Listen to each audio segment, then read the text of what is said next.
warahmatullahi wabarakatuh. Perkenalkan, nama saya Nabila Israune dengan NIM 231052044. Saya dari kelas 5B Pendidikan Guru Madrasah Ibtidaiyah.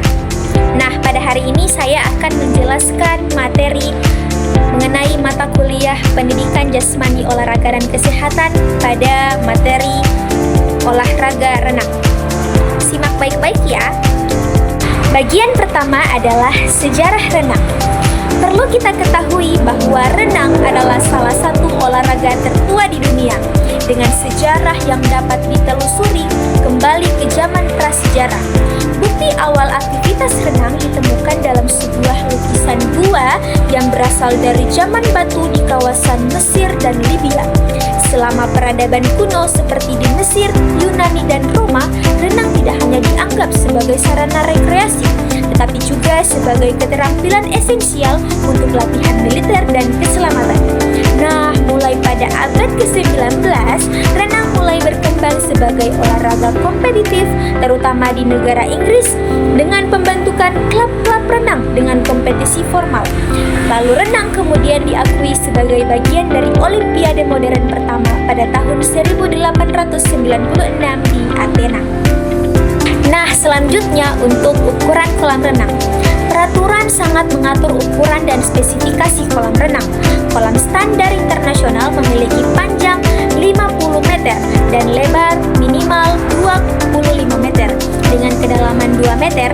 Jumlah lintasan juga biasanya 8 atau 10, masing-masing selebar 2,5 meter. Kolam harus dilengkapi dengan baluster, tali lintasan, dan sistem pencatatan waktu elektronik.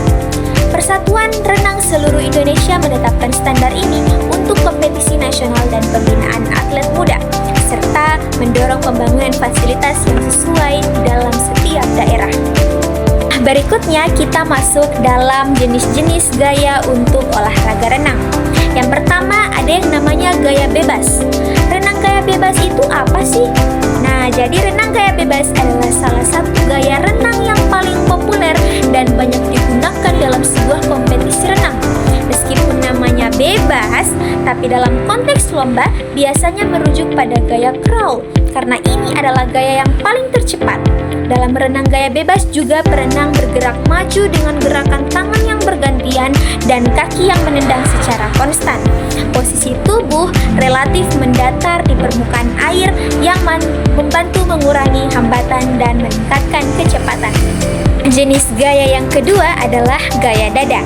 Renang gaya dada juga dikenal sebagai breaststroke karena ini adalah salah satu gaya renang yang paling populer dan sering diajarkan kepada para pemula.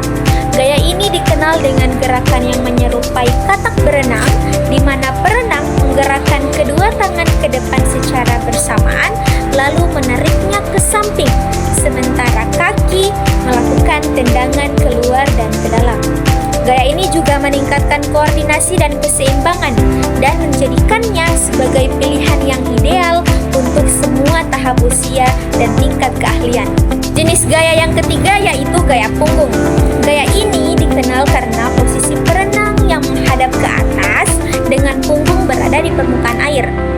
Dalam renang gaya punggung, gerakan tangan dilakukan secara bergantian dengan putaran ke belakang, sementara kaki bergerak dengan tendangan flutter yang ritmis.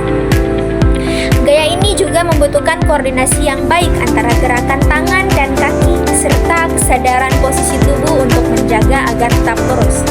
Selain memberikan manfaat kebugaran, renang gaya punggung juga dapat membantu meningkatkan fleksibilitas dan kekuatan otot punggung, serta memperbaiki postur tubuh. Nah, jenis gaya yang terakhir yaitu gaya kupu-kupu.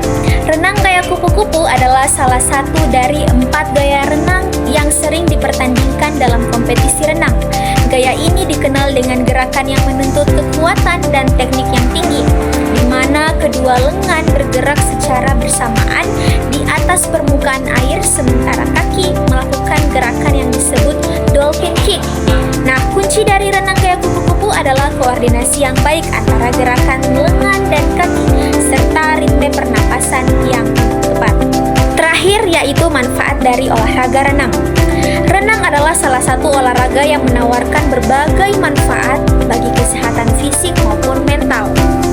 Secara fisik, renang dapat meningkatkan kekuatan otot dan fleksibilitas tubuh karena melibatkan hampir semua kelompok otot utama. Olahraga ini juga merupakan latihan kardiovaskular yang efektif, membantu meningkatkan kapasitas paru-paru, kesehatan jantung.